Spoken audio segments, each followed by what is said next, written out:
શરૂઆત કરીએ સમાચારની સૌથી પહેલા એક મહત્વના સમાચાર વકફ સંશોધન કાયદા મુદ્દે સુપ્રીમમાં સુનાવણી ચાલુ થઈ ચૂકી છે। સુપ્રીમ કોર્ટે કેટલીક જોગવાઈઓ પર રોક લગાવી છે। વકફ કાયદાની કલમ 3 અને 4 પર રોક લગાવવામાં આવી। 5 વર્ષની જરૂરવાળા પ્રાવધાન પર રોક લગાવાઈ છે। અમુક સેક્શનને લઈને વધુ વિવાદ થઈ રહ્યો હોવાનો મુદ્દો ટાંક્યો છે સુપ્રીમે। આખા કાયદા પર સ્ટે મૂકવાનો આધાર નહીં, વકફ બોર્ડનો સીઈઓ મુસ્લિમ સમુદાયનો વ્યક્તિ હોવો જોઈએ। સુપ્રીમ કોર્ટે અનેક મુદ્દાઓ ટાંકીને કહ્યું, વકફ બોર્ડમાં 3 થી વધુ મુસ્લિમ સભ્યો ન હોય, કલેક્ટરને મિલકત વિવાદ પર નિર્ણય લેવાનો અધિકાર નથી।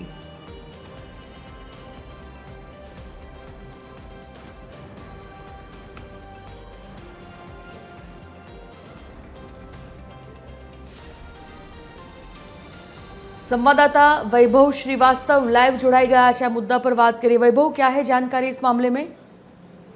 बिल्कुल संजीव, देखिए लगातार ये वक्फ बोर्ड के जो है शुद्धता को लेकर लगातार जो है सुप्रीम कोर्ट में याचिका दायर की गई थी, जिसको लेके एक अहम फैसला आज निकल के सामने आया है।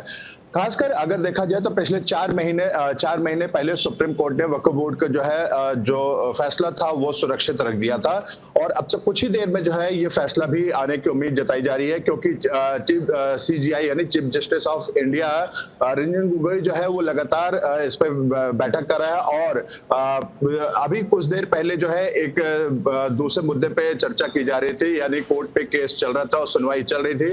और अगर देखा जाए तो वक्फ सुप्रीम कोर्ट में 3 फैसले को लेकर जो है संविधान पे रोक लगाने की आशंका जताई जा रही है। खासकर अगर बात किया जाए तो पहला वक्फ यूजर को रद्द करने का रोक लगाने की बात की गई थी, साथ ही साथ बोर्ड में गैर मुस्लिम सदस्य पर रोक की बात की गई थी, और 5 साल पहले मुस्लिम होने के शर्त पर रोक लगाने की बात की गई थी। और इन सब चीजों को लेकर जो है लगातार याचिका दायर की गई थी, और इसमें साफ तौर से सुप्रीम कोर्ट ने जब पिछली सुनवाई यानी 4 महीने पहले जब इस पे सुनवाई की गई थी, दोनों पक्ष की तरफ से जिरा किया गया था, और उसको सुप्रीम कोर्ट की तरफ से उसका जो बयान था वो फिलहाल सुरक्षित रख दिया गया था।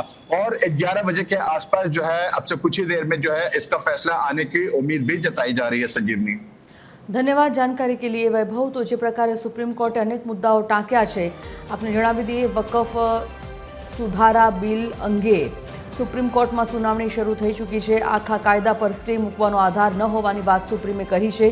केटलीक जोगवाईओ पर रोक लगावी है। वकफ बोर्डनो सीईओ मुस्लिम समुदायनो व्यक्ति होय तेवो मुद्दो पण सुप्रीमे कह्युं। वकफ बोर्ड में 3 थी वधु मुस्लिम सभ्यो न होय।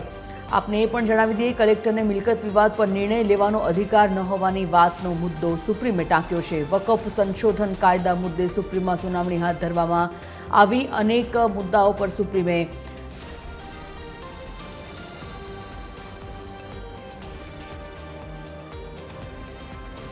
अनेक जोगवाईओ पर रोक लगावी है। 5 वर्षनी जरूरवाळा प्रावधान पर रोक लगावामां आवी छे। अमुक सेक्शनने लईने वधु विवाद थई रह्यो होवानी वातनो मुद्दो टांकवामां આવ્યો।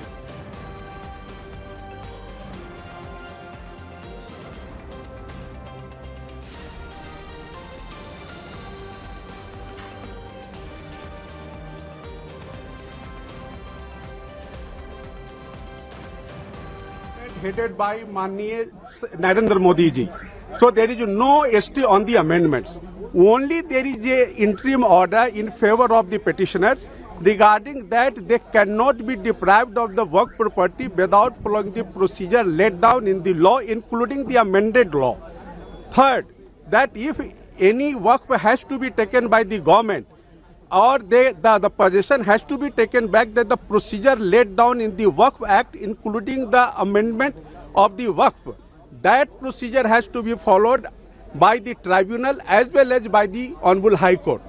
So after judgment of the tribunal only, that order can be given effect to. So that is the very clear order today by the Honorable Supreme Court. And very important order that those works are now has to be registered, meaning thereby those works which are not registered, they will not be treated as work property. Sir, there is a contentious issue about practicing Muslim, that one has to be a practicing Muslim before he creates a waqf.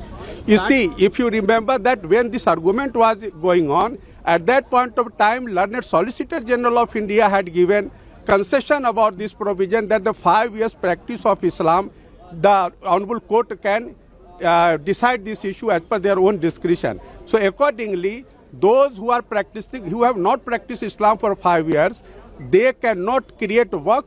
That provision has been stated. मुसलमान होना चाहिए 5 साल के लिए, उस provision पे stay है। साथ ही साथ कि जो सेक्शन प्रोविजन 3C का है उसमें कहा गया है कि जो प्रॉपर्टी है उनको जब तक कि ट्राइब्यूनल का डिटर्मिनेशन हाईकोर्ट के साथ नहीं हो जाता है तब तक उसमें वो स्टे रहेगा, उनको डिस्पोजेस नहीं किया जाएगा, कोई थर्ड पार्टी इंटरेस्ट नहीं क्रिएट होगा। सेक्शन 9 में कहा है कि not more than 4 non members will be non Muslim, और सेक्शन 23 में कहा है कि 3 out of 11 in board will not more than 3 will be non Muslims. Section 23 को स्टे नहीं किया गया है, लेकिन ये कहा गया है कि all effort should be made to appoint CEO from the Muslim community. बाकी ये बड़ा लंबा जजमेंट लिखा है, इसकी स्टडी करनी पड़ेगी और उस पर फिर ज्यादा अच्छे से हम बता सकेंगे। How big is the relief is? The relief is big. We'll have to look at, because the court said that it is Monday and we all have to be in different courts. So court said that we are not pronouncing it the whole judgment. They have said it's a long judgment. We'll have to read. But जितना अभी तक बताया है उसमें थोड़ा सा हमें disappointment इसका है कि रजिस्ट्रेशन वाला स्टे नहीं किया, लेकिन उसमें टाइम लिमिट बढ़ा दी गई है।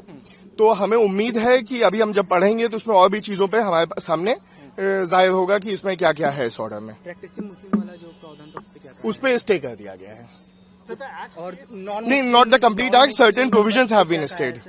नॉन मुस्लिम मेंबर्स पे ये कहा है कि उसमें आपके बोर्ड में 3 से ज्यादा नहीं रह सकते, और उसमें सेक्शन 9 के हिसाब से 4 से ज्यादा नहीं रह सकते नॉन मुस्लिम मेंबर्स। काफी हद तक बैलेंस्ड ऑर्डर है जहां तक हमें लग रहा है। अभी हमें इसे डिटेल में पढ़ना पड़ेगा, तब हमें ज्यादा बेहतर आइडिया होगा।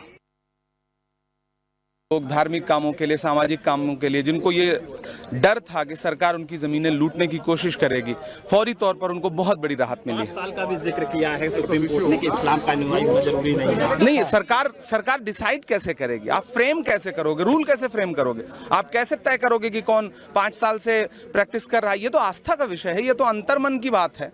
तो माननीय उच्चतम न्यायालय ने इन तमाम संवेदनात्मक पहलुओं को और छोटे छोटे पहलुओं को देखा है, तो मैं बहुत खुश हूं और मुझे अच्छा लग रहा है। एक बहुत बड़ी लड़ाई है इस देश में वक्फ की ज़मीनों को बचाने की, हम उस लड़ाई को लड़ते रहेंगे। बहरहाल ये ओवरऑल ये ऑर्डर काफ़ी अच्छा है। चूँकि अभी इंटरिम स्टेज पर ये ऑर्डर दिया गया है, तो मैं समझता हूँ कि इंटरिम स्टेज पे वक्फ के प्रोटेक्शन के लिए काफ़ी अच्छा ऑर्डर है और हम इसको वेलकम करते हैं। जो प्रैक्टिसिंग मुस्लिम होने का एक प्रोविजन था उसको भी स्टे कर दिया गया है। जो सेक्शन 3R के तहत ये कहा गया था कि 5 साल का एक प्रैक्टिसिंग मुस्लिम ही वक्फ कर सकता है, उसको भी कोर्ट ने स्पेसिफिकली स्टे कर दिया है। तो ओवरऑल इस इंटरिम ऑर्डर को आप लोग किस तरह से देखते हैं, कितनी राहत की बात है? ओवरऑल मैं ये समझता हूँ कि ये काफ़ी अच्छा ऑर्डर है।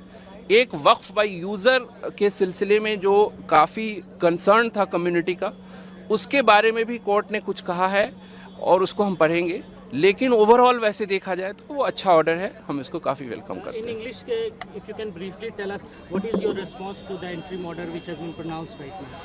See, we consider that today's order on Waqf Amendment Act is reasonably good.